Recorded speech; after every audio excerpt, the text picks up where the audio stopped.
Buenas noches con todos y bienvenidos a su clase del 14 de junio del 2021. Su clase de microbiología paralelo 5C1. La última vez nosotros nos quedamos con la clasificación de los virus. En realidad eran de los microorganismos, ¿no? Y ahí nosotros podíamos visualizar que había una agrupación que era acelular y otra que era de tipo celular. Y estábamos revisando los conceptos de la primera división, en este caso son de los acelulares.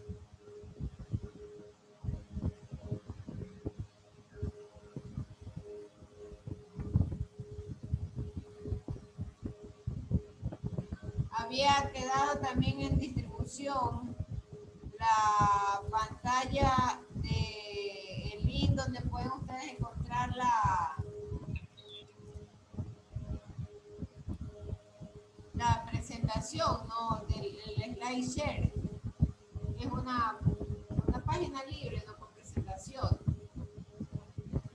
Y nosotros estábamos justamente acá, ¿no? En la organización de los tipos de microorganismos. Entonces nosotros habíamos ya emprendido a lo que era el desarrollo del concepto de los virus.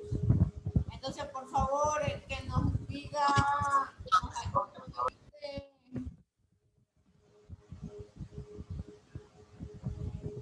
Buenas noches. Mita Pietrini, por favor, ayúdenos con la definición del virus. Mita Pietrini.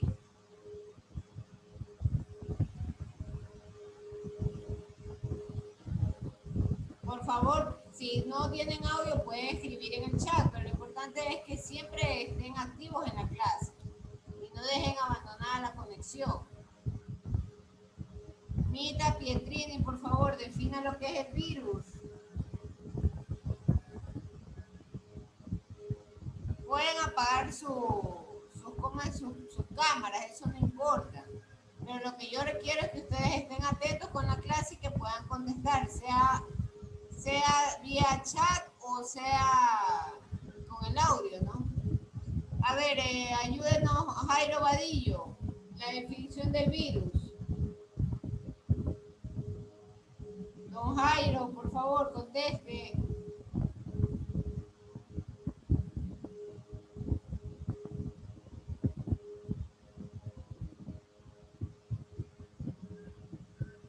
Don Jairo, por favor, buenas noches, conteste o escriba.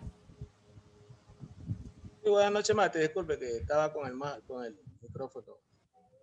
Ya, ¿cuál es la definición del virus para usted? Lo que recuerdo es que el virus es un microorganismo compuesto de material genético que está protegido por un envoltorio proteico. Esto causa diversas enfermedades, introduciéndose como parásito en una célula para reproducirse en ella misma. Ahí sí, entonces hay que pulir ese concepto. Ellos son entidades no celulares, no se lo puede definir como organismo. ¿Por qué no se lo define como organismo? Porque ellos son acelulares. Entonces ellos no son celulares. Y entonces esa información genética o tiene el ADN o el ARN, no pueden ser ambos. Alguien nos ha escrito en el chat, vamos a revisar. Mita Pietrini, por fin respondió la señorita. Es un agente infeccioso a nivel celular que se replica dentro de otra célula. O sea que se expande. Ya está bien, no es una parte del concepto, ¿no? En definitiva, el virus tiene que posesionarse de una célula para completar la información. Entonces, al momento en que eso sucede, el virus que lleva una información, el ADN o el ARN, esa información distorsionada se registra en la célula y entonces ahí empieza la enfermedad, ¿no? Entonces, ellos tienen la capacidad de codificar varias proteínas, esa es su capacidad. Y además pueden ellos tener ciertas funciones enzimáticas, mientras que otros son de tipo estructural, ¿no? Pero, a ver, parece recordar que usted decía, mencionaba que también estaban constituidos por ácidos nucleicos.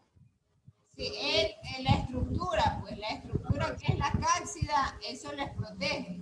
Entonces, esa es una cápsula tipo membrana. Entonces, de ahí se ha desarrollado el virión, que es una doble capa lipídica, que por supuesto tiene su origen en proteínas, ¿no? Entonces, como tal, el virus es inerte, pero sin embargo, cuando como mencionamos, toma posesión de una célula o encuentra la célula, tiene la capacidad de replicarse.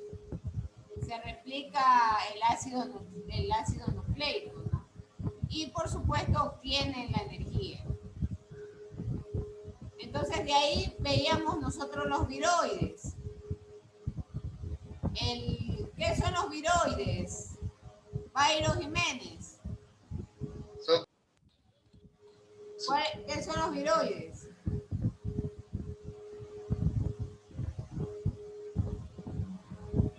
Buenas noches, Miss.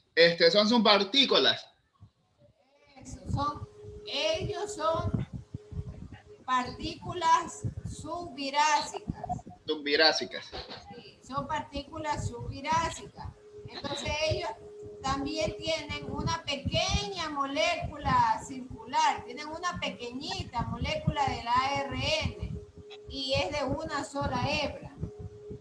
De manera que ese viroide adopta una estructura secundaria alargada.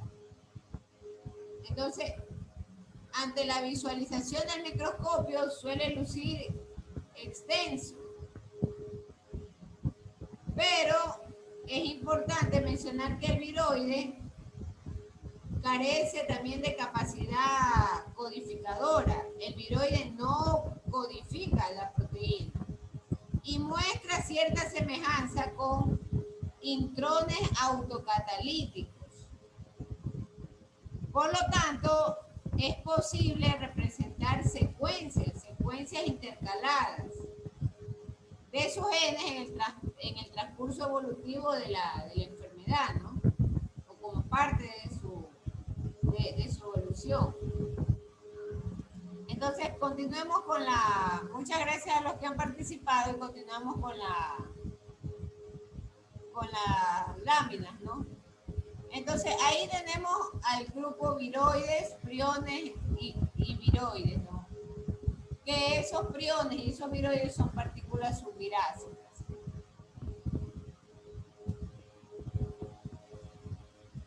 Tenemos en pantalla, por ejemplo, que los virus se propagan de una célula a otra en forma de partículas. Entonces, esas partículas tienen el nombre de viriones. Ahora, alguien va a decir, bueno, ¿y cuál es en realidad la diferencia entre viriones con los viroides? Ellos son partículas subvirásicas. ¿Y de qué depende? Depende de el tamaño o la molécula circular que los caracteriza.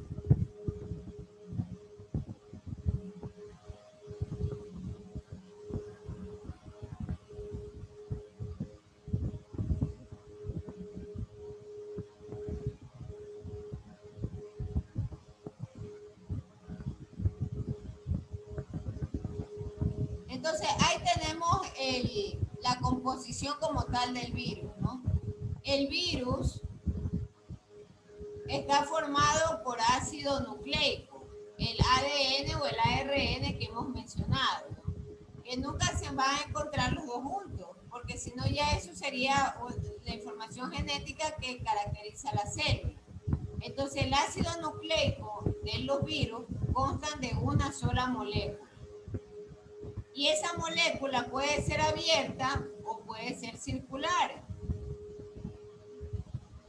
Ustedes tienen en pantalla, en la parte derecha, la forma de los virus con su respectivo ordenamiento molecular.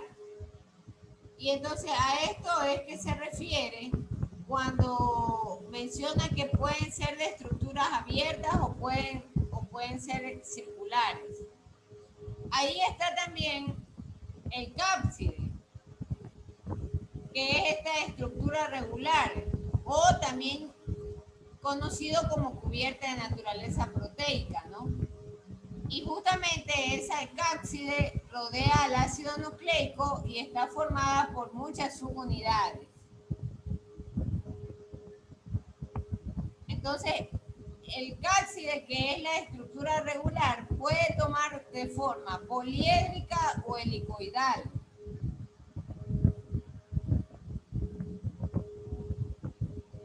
Noten ustedes que las estructuras poliédricas,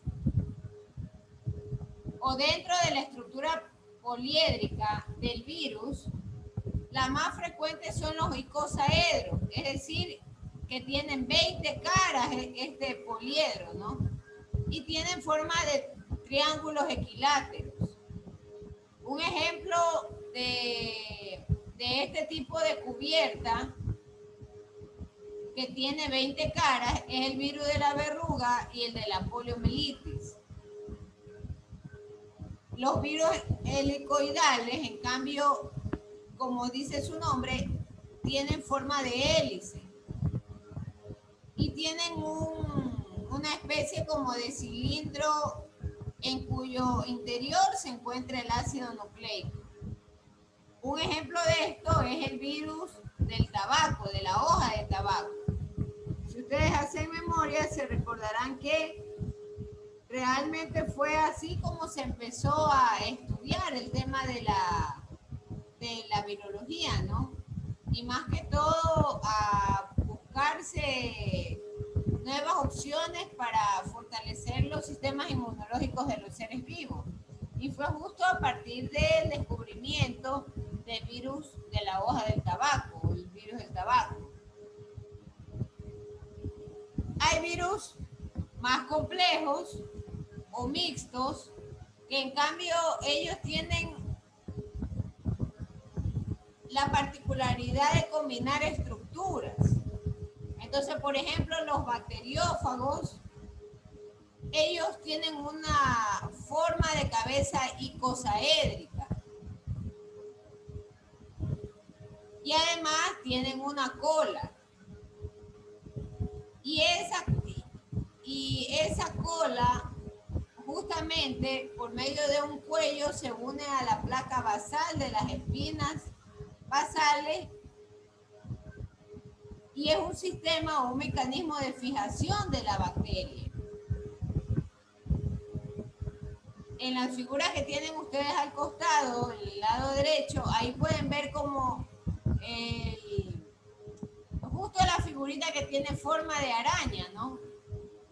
Esa figurita es una imagen de un virus mixto, en donde tiene colas helicoidales y además tiene una cabeza de estructura icosaédrica. Y por supuesto, por medio del cuello se une a la placa basal, ¿no? Que es en realidad de la pared celular de la cual les hablamos. Y finalmente tenemos una forma en la cual hay una envoltura membranosa. Entonces algunos, por ejemplo, el SARS-CoV-2, ese es de tipo envoltura membranosa. El virus del COVID-19, ¿no? Y justo estas son las características de virus asociados con la gripe. Porque ellos poseen justamente una cápsula tipo membrana, que no es otra cosa sino un fragmento de la célula en la cual se reprodujo.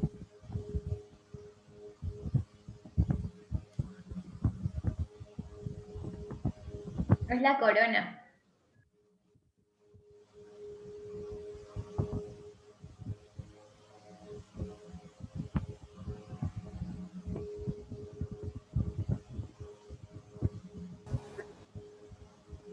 Bien, entonces, esto que estamos revisando es la composición del virus, sus formas y la clasificación, ¿no? Entonces, nosotros podemos clasificar a estos virus, por ejemplo, como los virus de los animales, vegetales o los bacteriófagos. Entonces, esos virus requieren una célula en particular.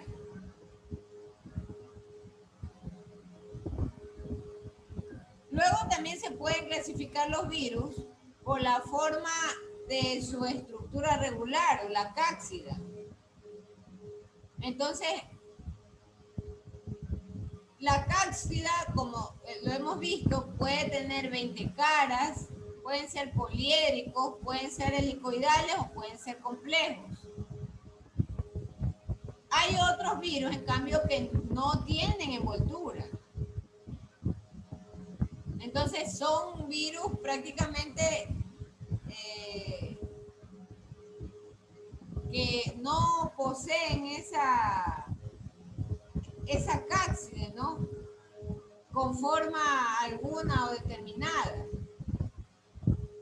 También los podemos clasificar por el ácido nucleico, es decir, con el ARN o con el ADN. Y finalmente también los podemos clasificar por el número de cadenas, si son monocatenarios o si son bicatenarios.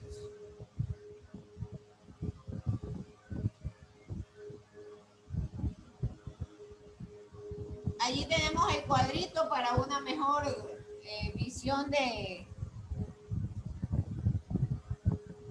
los tipos de cápside o de estructuras regulares, ¿no? Entonces, y este cuadro lo vamos a leer de izquierda a derecha. Noten que en la primera columna está la información que tiene el virus, que puede ser el ARN o el ADN.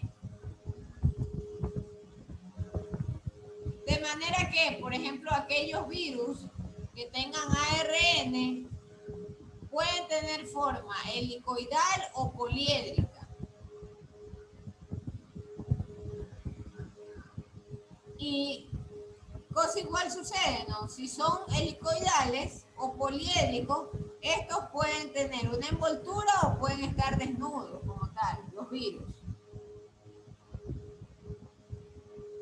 Y tenemos en la última columna los ejemplos de las enfermedades de acuerdo a este tipo de clasificación. Por ejemplo, un virus que posee información ARN tipo helicoidal y con envoltura puede ser la papera, la rubiola o la gripe. Y un virus que posea el ARN helicoidal y que a su vez no tenga envoltura, que esté desnudo, puede ser el virus del mosaico del tabaco. No hay ejemplos de virus que tengan formas poliédricas y con envolturas. Pero sí hay ejemplos con respecto a los poliédricos y que sean desnudos o sin envoltura, ¿no? Ese es el caso de la polio.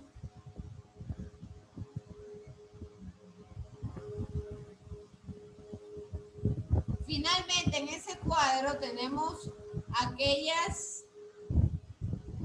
clasificación de cápside mixta. Es decir, que tiene la cabeza poliédrica y que tiene una cola helicoidal. Entonces, un ejemplo de este tipo de virus y que obviamente no tiene envoltura son los bacteriófagos. Es decir, que ellos infectan a las bacterias.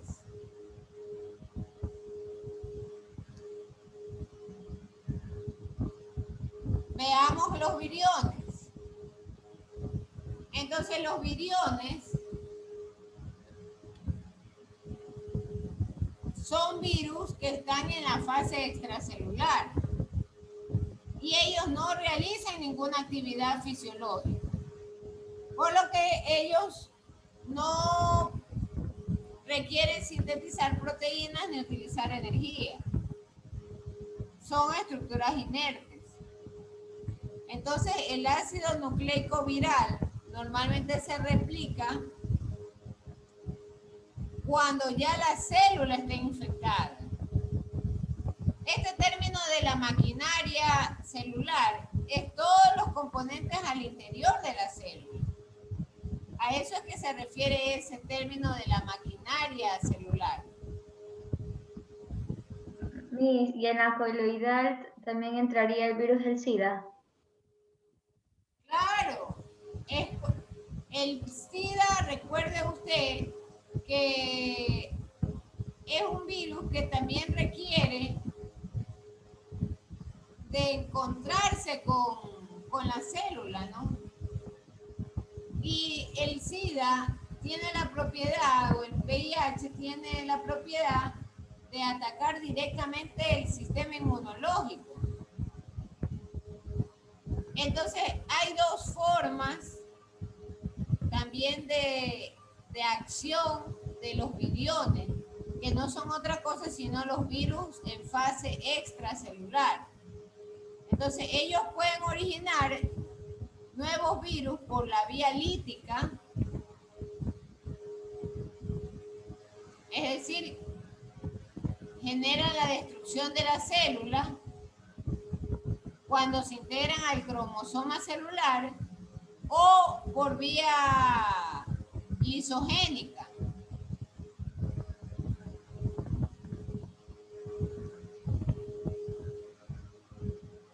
Los viroides, que son las subpartículas virásicas, en cambio, ellos habíamos mencionado que tienen una semejanza de intriones autocatalíticos. Entonces, la replicación de los viroides requiere de secuencias conservadas hacia justamente una porción de ellos en la parte central. Entonces, los viroides que también se presentan en las plantas, en cambio, tienen la particularidad de desarrollar malformaciones. Para el tema de los viroides, en cambio, la patogenia no está tan definido como el caso del virus o como el caso de los viriones. El virión es el nombre del virus en fase extracelular.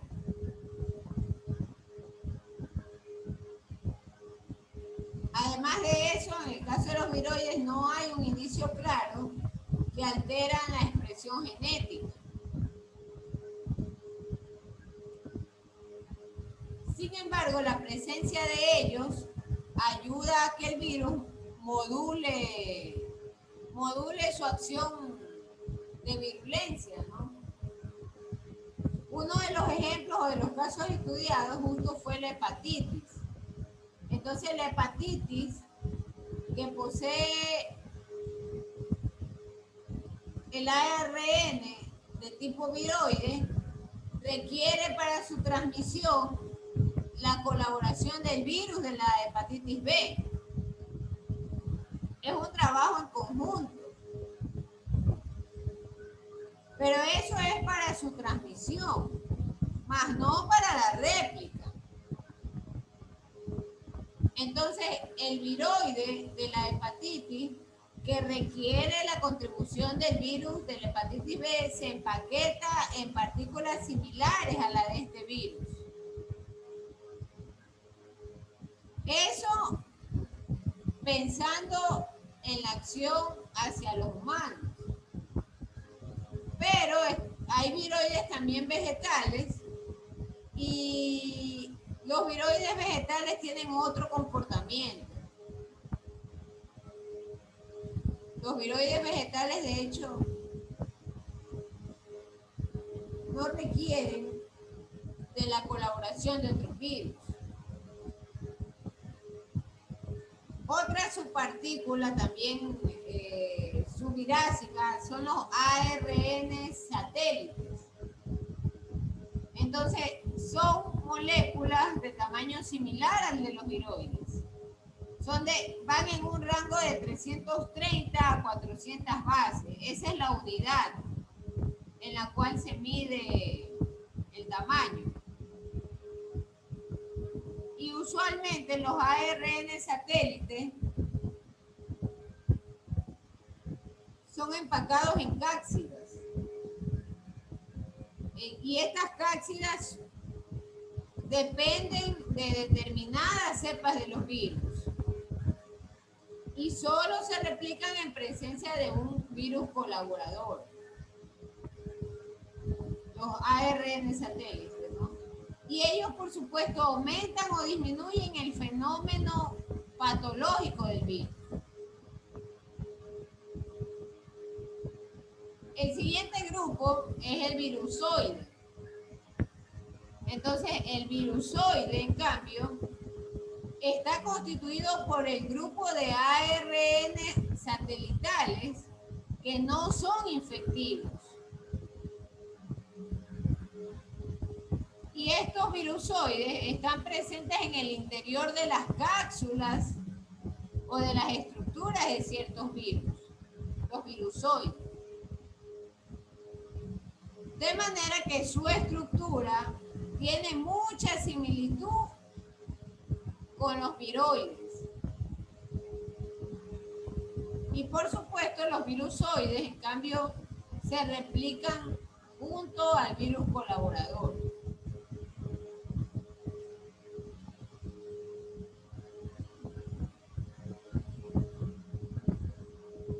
Por aquí había una figurita importante. Bueno, este es el ciclo lisogénico, de transmisión lisogénica. Pero yo quisiera que de este ciclo, no, ya lo vamos a revisar, pero por ahora para aclarar el tema de los virusoides y de los ARN satélites, vale mencionar que el virus como tal, en la estructura del virus, y en el interior justamente de la cápsida, ahí nosotros encontramos todas estas subpartículas virásicas. Quizás acá lo podemos ver mejor.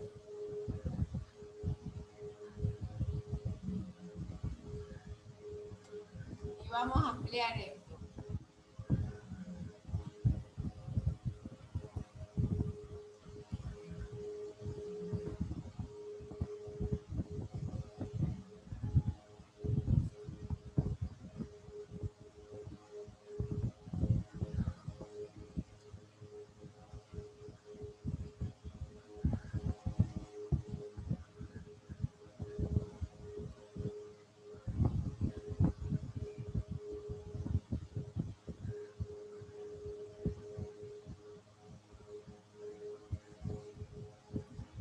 Entonces, si ustedes visualizan en el virus icosaédrico,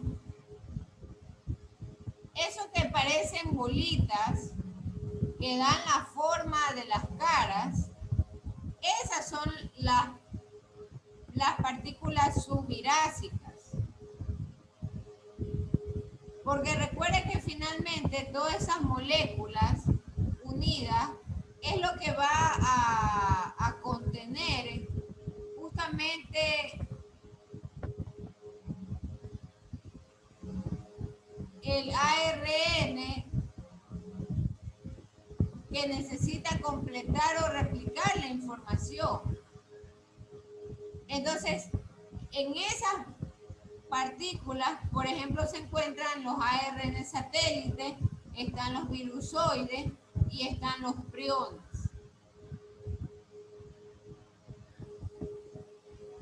¿Qué más hay que mencionar también? Que los priones, en cambio, son entidades que infectan. Y ellos son responsables, en cambio, de enfermedades degenerativas del sistema nervioso central de los mamíferos. Además, en este grupo de mamíferos estamos nosotros, ¿no? Los seres humanos. Entonces, el prión se define como una pequeña partícula proteica. Y es una partícula proteica que tiene la particularidad de infectar. Y es bastante resistente a la inactivación de sus efectos, justamente porque está fuertemente vinculada con la modificación del ácido nucleico. Y este ácido nucleico lo contiene en su mayoría, ¿no?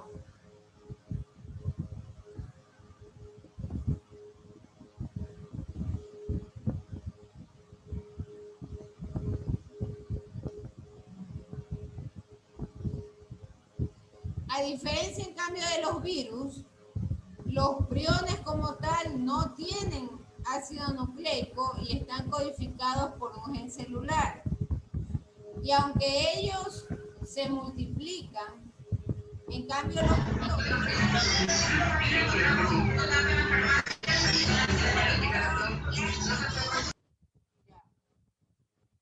por favor, el audio manténganlo cerrado, ¿no?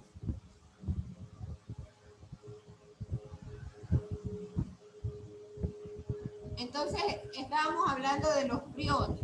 De manera que esos priones no contienen en sí ácido nucleico. Y ellos están codificados por el gen celular. Modernamente ya se han identificado algunas enfermedades que son infectivas y que además son genéticas. Entonces, ese es el caso de estas patologías o estas enfermedades en donde hay una relación importante entre el alelo dominante y la enfermedad, ¿no? Entonces, hay una relación o un vínculo genético a un gen. Y ese gen es el que condiciona los tiempos de incubación hasta que se desarrolle el síndrome.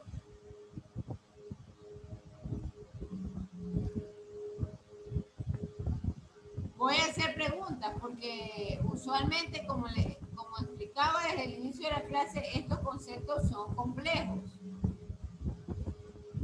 Vamos a hacer una consulta. Sí, lo escucho. ¿Quién habla? Por favor, identifíquese. Padillo le saluda. Ya, don Jairo, dígame. Podemos decir también, con lo que usted estaba explicando, que los priones son causa de la muerte de las neuronas, ¿no? Pero podríamos decir también que la muerte de las neuronas se debe a que la persona tiene malos hábitos, o sea, por decir, el licor, donde se menciona que cada vez que una persona toma, así exageradamente, pierde 1 millón de neuronas. Entonces podemos decir que No, en esa cuestión se pierde la neurona, ¿no? no. El virus es una entidad. Y estamos viendo que algunos son infectivos y otros no son infectivos. Hablando del tema de las subpartículas.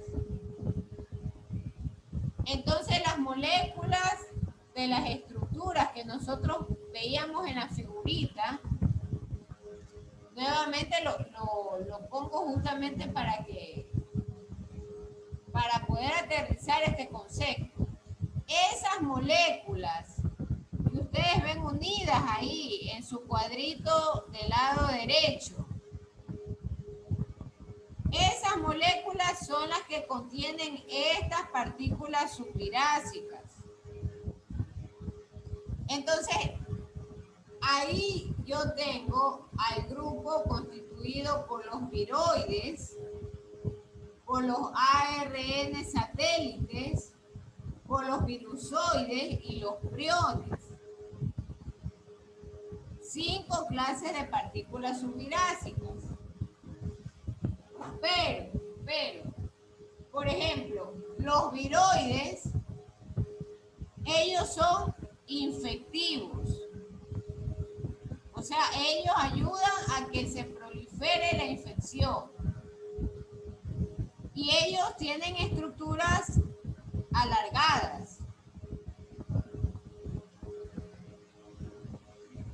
¿Qué pasa con los ARN satélites? En cambio, los ARN satélites, ellos solo se replican en presencia del virus de un colaborador, en presencia de un virus que le ayude o le colabore. Si no hay ese virus colaborador, simplemente ellos no se replican.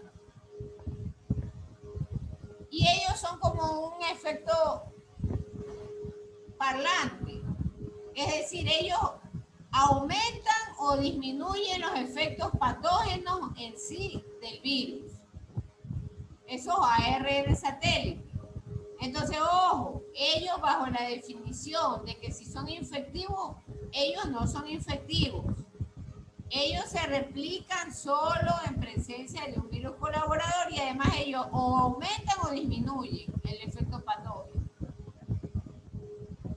Los virusoides, en cambio, son parte de los ARN satélites no infectivos. Los virusoides son parte de esos ARN. Y ellos están presentes siempre en el interior de la cápsida de ciertos virus. Y como son parte de los ARN satélites, entonces ellos también necesitan del virus colaborador. Pero nuevamente, ARN satélite solo tiene la función de aumentar o disminuir los efectos patógenos del virus. No es un infectivo. Cosa igual sucede con el virusoide. El virusoide es una parte más chiquita del ARN satélite. Y finalmente tenemos a los priones. Esos priones sí son entidades infectivas. Entonces esos priones, en cambio, modifican el ácido nucleico y lo hacen de forma mayoritaria. Ustedes en la lectura se van a encontrar con una nomenclatura que es el PRPC. Entonces, esa nomenclatura tiene que ver con las células normales y la célula patógena. Es decir, cuando ya ha sido infectada del virus. Entonces, el prión, en cambio, el prión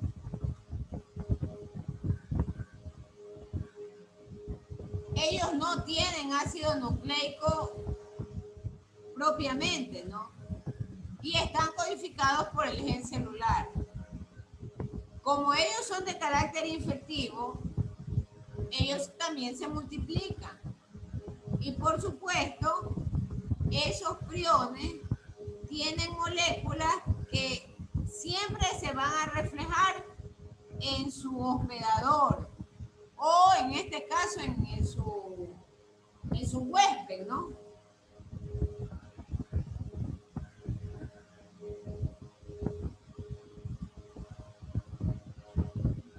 por favor, está claro el concepto y la diferencia de virusoides con los priones y los ARN satélites. El tema de que si nosotros tomamos o no tomamos está fuera del contexto de lo que estamos mencionando para contestar la pregunta del señor Jairo. El problema puede ser en que si en estos lugares hay presencia de virus en el ambiente, ahí sí a ellos se les facilita encontrar un hospedador. Y entonces, obviamente, van a infectar al hospedador, ¿no? Y el virus como tal, con sus subpartículas virásicas, empezará cada uno a ejecutar su función una vez que se haya completado la información genética. Es decir, una vez que su ARN haya interferido en la información genética de la célula del hospedador que encontró y empezará pues todo el ciclo en realidad de transmisión, ¿no? Porque en definitiva las subpartículas, algunas de ellas tienen la función de ampliar el efecto patógeno. Y otras, en cambio, sí tienen la función de infectar. Y además se replican, ¿no?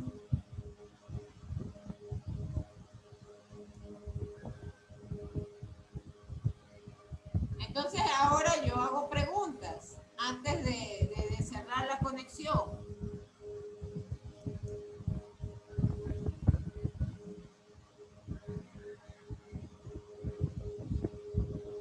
Cintia, un favor, ¿ese qué es la presentación? No. Esa es donde están hablando sobre los virus, los tipos de virus, cómo están conformados los virus y unas formas vistas desde el microscopio. Ah, bueno, es una información general, pero Ajá, sí. Ustedes céntrense en estudiar el material que yo les estoy hablando o lo que le he enviado, porque yo ya este material se lo envié a Luis y a Nelson. Entonces, con este material, fijámonos, porque si no se va a hacer toda una, disculpen la expresión y la comparación, se va a hacer la Torre de Babel. Entonces, este material es el más sencillo que encontré para que podamos comprender las estructuras complejas, tanto de la parte acelular como de la parte celular. Si ustedes notan, por ejemplo, de las diapositivas, no todas las diapositivas del slide chart lo estamos revisando, solo estamos revisando una parte, porque hay conceptos que ya son más avanzados, que en realidad para ustedes ya son estudios especializados a nivel de medicina, ¿no? Ustedes lo que tienen es que tener el conocimiento, sí, para poder replicarlo a sus estudiantes en colegios y en escuelas, ¿no? Bien, entonces antes de terminar la conexión, Ronald Alcíbar, ¿cuáles son las subpartículas virásicas, Ronald Alcíbar? Menciónale. Ronald Alcíbar, por favor, repórtese, escriba o mencione las subpartículas virásicas.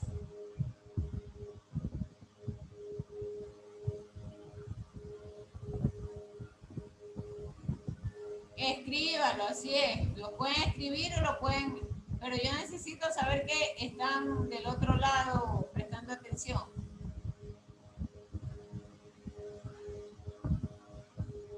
A ver, hasta que Ronald Alcíbar los escriba, Doris Pazmiño, por favor. ¿Cuáles son las partículas subvirásicas?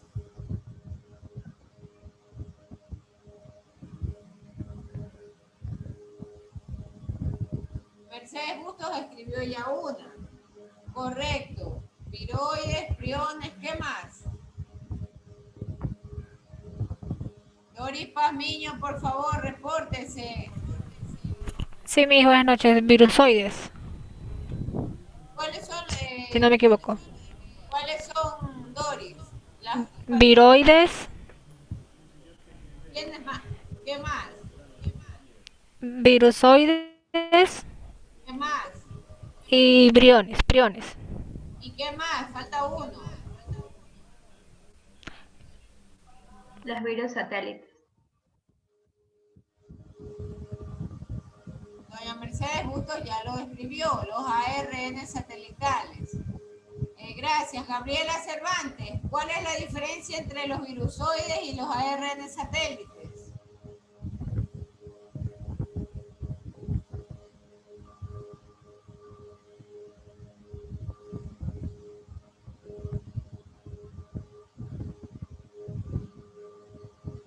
Gabriela Cervantes, por favor, repórtese.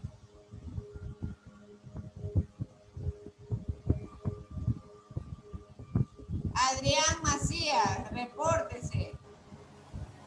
Adrián Macías, ¿cuál es la diferencia entre los ARN satélites y los virusoides? A ver, se podrá decir que la diferencia entre los satélites y los virusoides es que el satélite necesita o depende del huésped para... Todo depende del huésped. ¿Cuál es la diferencia entre los virusoides y los ARN satélites? A ver, escuchemos a Ariana González. El ácido nucleico, que se encuentra desnudo. No, esa no es la diferencia principal. ¿Cuál es la diferencia entre virusoides y ARN satélites? Ariana González.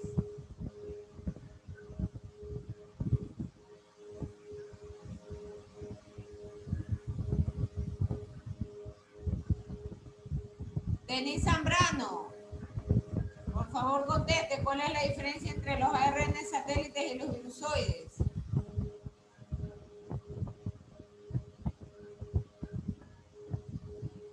Denis Zambrano, por favor conteste.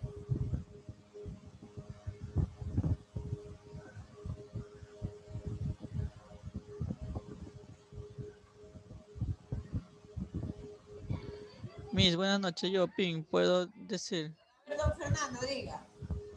que los virusoides no necesitan de un virus asistente. Pero fundamentalmente la diferencia es que el virusoide es parte del ARN satélite. Ellos son parte del ARN satélite. Pero no son infectivos, sino que el viroide son los efectivos. Los virusoides y Virusoides los son los... ARN satélite no son infectivos. Ellos aumentan o disminuyen el efecto patógeno del virus. Imagínense como que si fuesen ellos dos un par de parlantes. Y siendo un par de parlantes, el uno está dentro de otro. Ya, para que se le haga mucho más fácil la comprensión. Ellos amplifican los efectos o los disminuyen. Y el virusoide es parte del ARN satélite.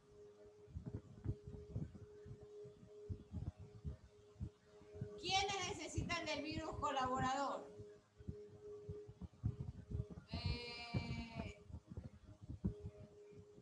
Gracias. La señorita Bustos ha respondido. Los virusoides son más pequeños. Ya. Génesis Orobio. ¿Quiénes necesitan de un virus que le colabore? ¿Quiénes son esos?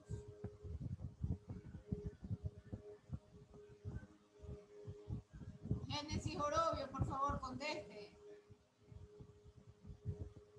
Y hasta que ella conteste, por favor, vamos prendiendo la cámara para poder hacer la foto del curso.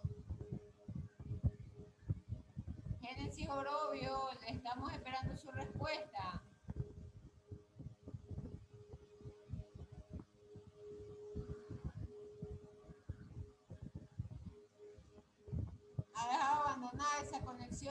Johnny Pizarro.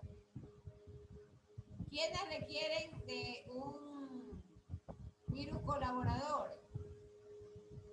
Antes no sé si escuché bien o mal, me corría si me equivoco. Era el ARN satélite que usted estaba mencionando sobre, por ejemplo, el de la hepatitis, que necesitaba el de la hepatitis B para poder, que sería en sí el acompañante. Es correcto, sí, pero nos referíamos al caso de los viroides. El viroide es en realidad la entidad infectiva. Y estos Hay un viroides, pequeño falla de cálculo. claro, y estos viroides requieren replicarse y lo hacen de una manera secuencial conservada. Y siempre se dirigen hacia la porción central del viroide. Entonces, en esa secuenciación, ellos requieren justamente de la colaboración del otro virus. Un ejemplo, efectivamente, es el caso de la hepatitis, ¿no? Entonces, la hepatitis, que le llaman los científicos delta, ellos tienen un ARN del tipo viroide, pero requiere para su transmisión justamente de la colaboración del virus de la hepatitis B. Y ahí ellos se empaquetan en partículas similares, justamente para poder replicarse, ¿no? Y avanzar ellos en su reproducción. Usted lo dijo que, bueno, los ARN satélites necesitan es de un virus colaborador, pero que sea específico. O sea, el ARN satélite, ellos solo se van a replicar, pero de una manera específica. Y yo prefiero a los ARN satélites y a los virusoides dejarlos como que la diferencia principal es que ellos no son entidades infectivas.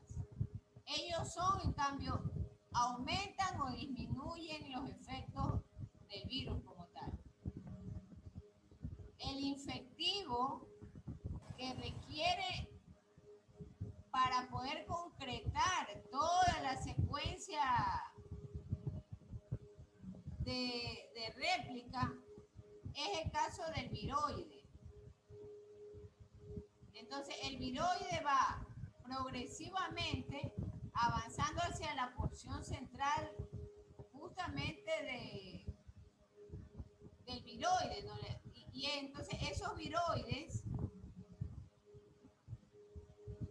en este avance progresivo requieren del apoyo del virus colaborador para poder terminar su empaquetamiento en las partículas. Ya hablamos de las partículas celulares, pues, ¿no? Ellos tienen que empaquetarse y llegar a la célula.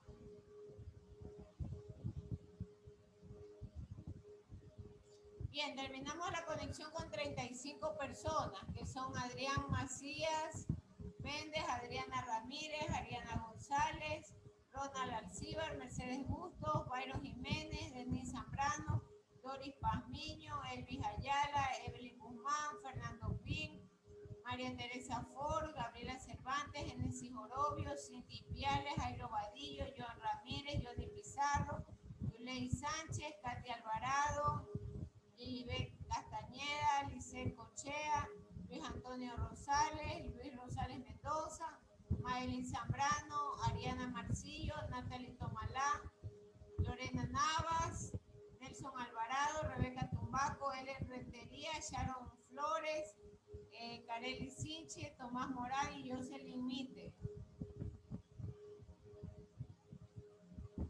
Bien, hasta ahí cerramos la conexión.